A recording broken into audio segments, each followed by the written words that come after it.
né, é a primeira raiz do sofrimento. A segunda raiz do sofrimento, o apego sentimental. Né? A gente costuma falar muito isso. O amor liberta. E raramente nós temos amor pelo próximo, nós temos apego.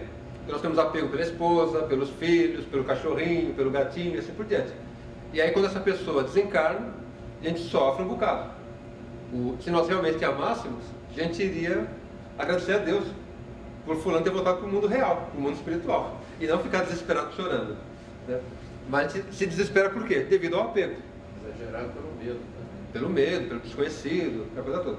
Então esse apego sentimental é a segunda causa do sofrimento.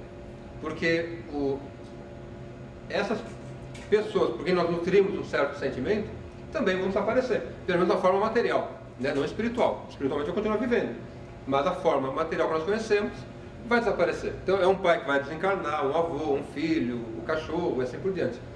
Então você, se libertando do apego sentimental, você se liberta também do sofrimento, né? Então é a segunda raiz do sofrimento, a matéria, o sentimental.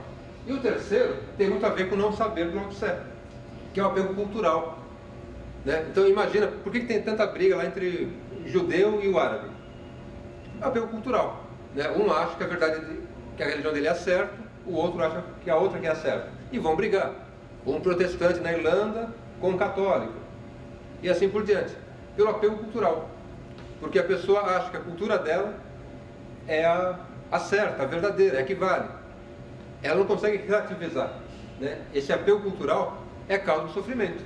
Imagina, sei lá, um pai que é evangélico, aí o filho resolve virar um bandista, aí o pai vai sofrer um bocado pelo apego cultural que ele tem, né? Por achar que aquela religião é a certa e a outra é errada. Então o apego cultural também gera sofrimento. Eu gosto de brincar o seguinte: imagina se nós aqui hoje, então o ano passado jogou aí Brasil e Argentina. O Brasil ganhou de 5-1, 4-1, sei lá, goleou a Argentina. Vai que daqui 100 anos nós encarnemos na Argentina.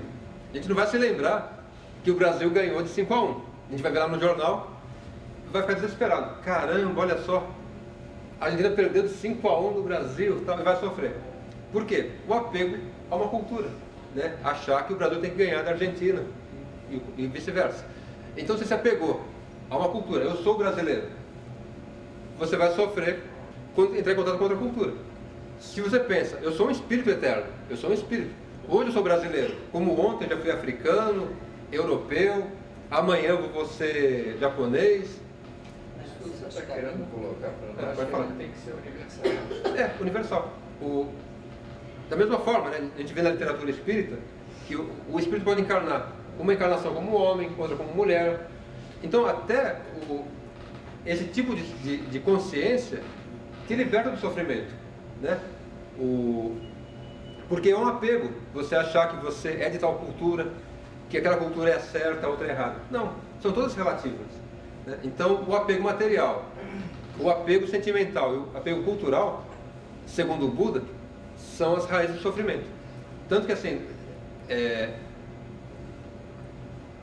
quando você pega um texto, por exemplo, de um autor budista, um Dalai Lama, por exemplo, você vê que em nenhum momento ele coloca o budismo como sendo a religião correta e verdadeira. Ele fala, não, cada um encontra a sua.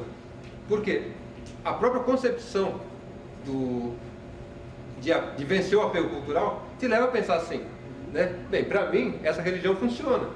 Para o ciclano pode não funcionar. Para ele talvez seja mais interessante ele ser evangélico, outro ser católico, outro ser espírita, assim por diante. Você consegue ter essa visão compreensível e aceitar o outro como ele é. O Lama, numa das reportagens que eu vi, a posição dele foi exatamente essa.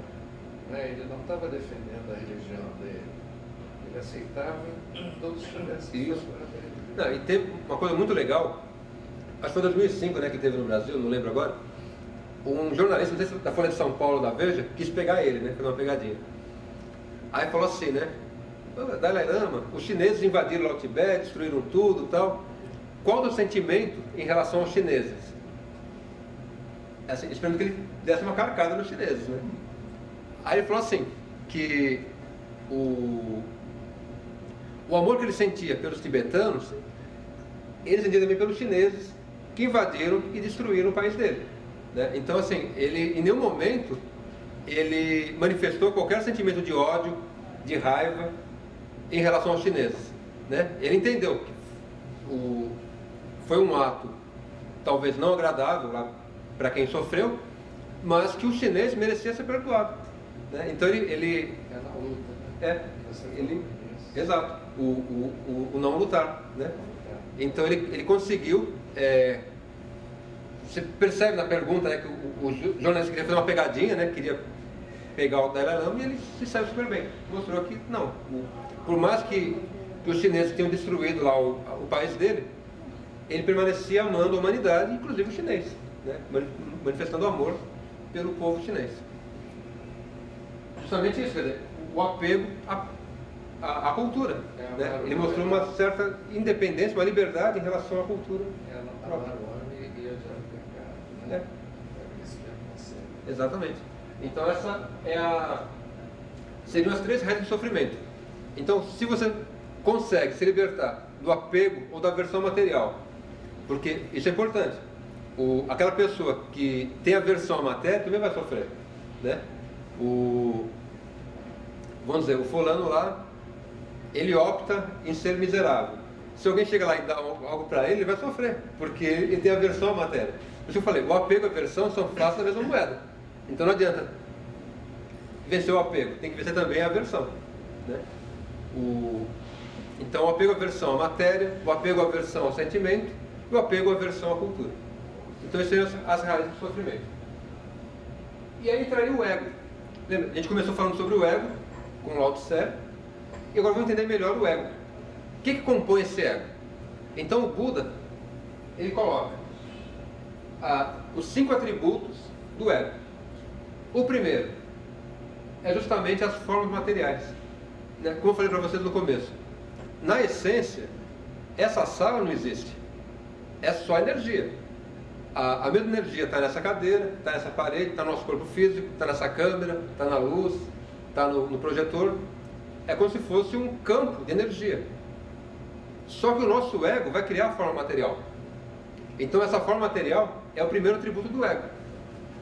Se não existisse, quer dizer, se o ego não criasse essa forma material, a ilusão da encarnação não aconteceria, né? Então, como eu falei para vocês, existe um único mundo, que é o mundo espiritual.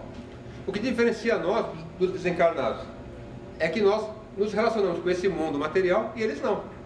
Eles simplesmente atravessam a parede, atravessam aqui as cadeiras, tudo mais, atravessam o nosso corpo. Porque para nós isso aqui é real, para eles não. Então quem cria essa ilusão material é o nosso ego. Então o primeiro atributo do ego é criar as formas materiais.